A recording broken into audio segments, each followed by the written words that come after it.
Welcome. I'm Lori Malcolm, Chief Culture Officer for United Way Worldwide, and I'm here today with Brian Gallagher, United Way Worldwide President and CEO, and Puneet Renjan, United Way Worldwide Board Chairman and Deloitte Global CEO.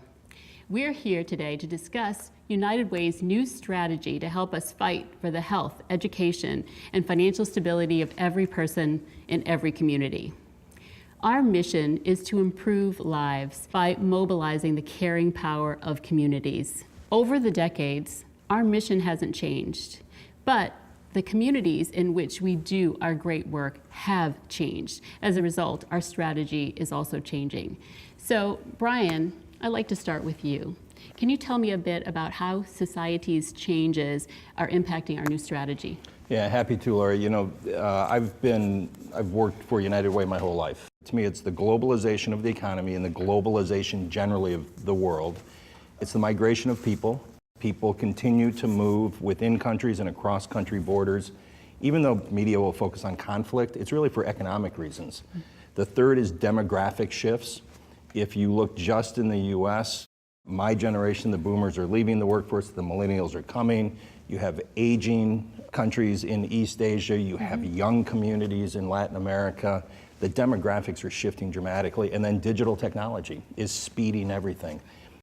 But Brian, this is not the first time United Way has shifted its business model. If you go back to Community Chest, and then you go to payroll deduction, and some others, tell me about this shift, and how is it that we're leveraging our strategy and our five-tiered strategy? So I think the biggest difference in this business transformation for us versus any time in the 130-year history is we're moving to an individual focused business model.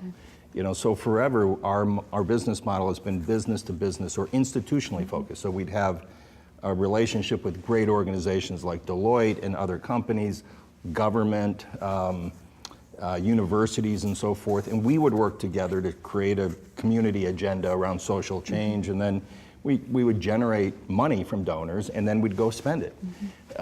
What's different today is we're moving at least from a business to consumer model.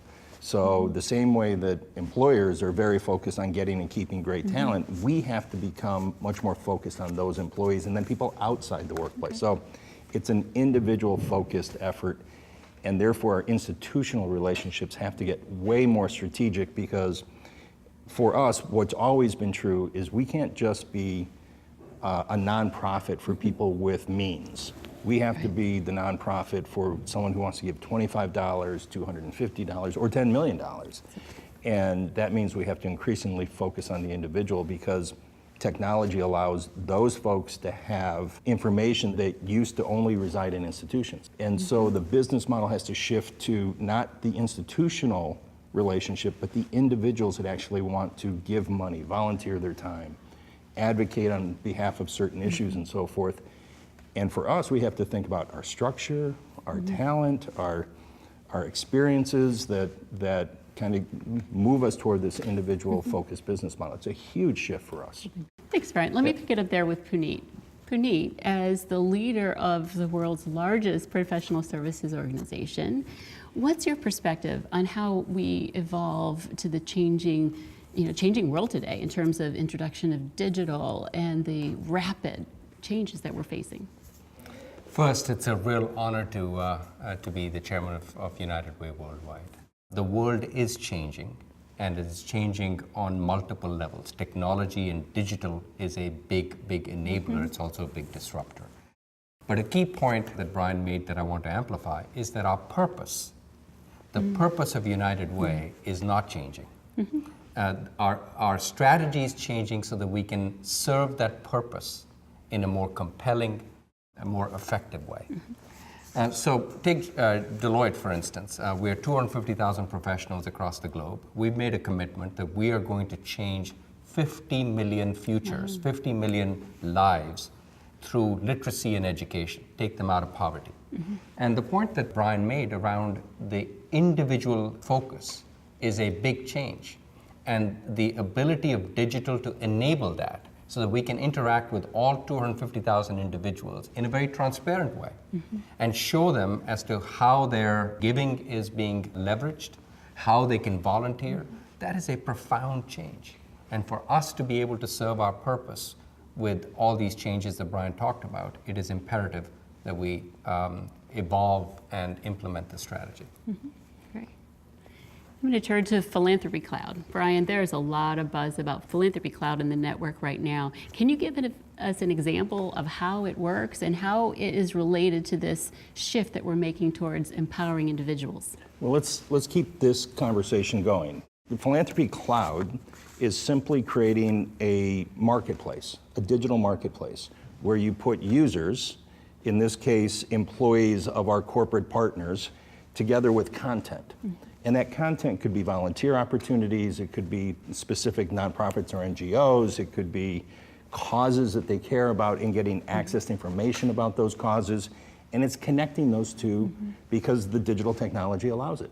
And Philanthropy Cloud will live inside of Deloitte, will live inside of other companies as a platform. Deloitte and United Way and other companies will put content up on the platform for individuals to interact with it. Here's a working example.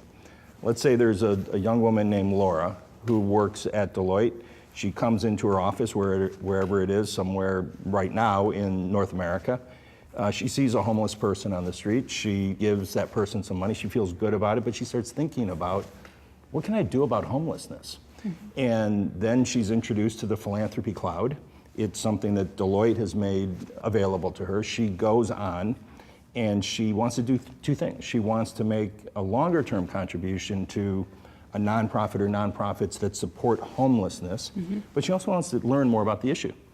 So the United Way has put up something around their housing initiative and their homelessness initiative tied to employment, and she starts thinking, you know, maybe it was great that I could help this person, but now I can give to a group of nonprofits, but now my local United Way and other partners have given me this opportunity to learn more about it. The next step for her could be just talking to her fellow employees and others outside the company to say, get them involved in it.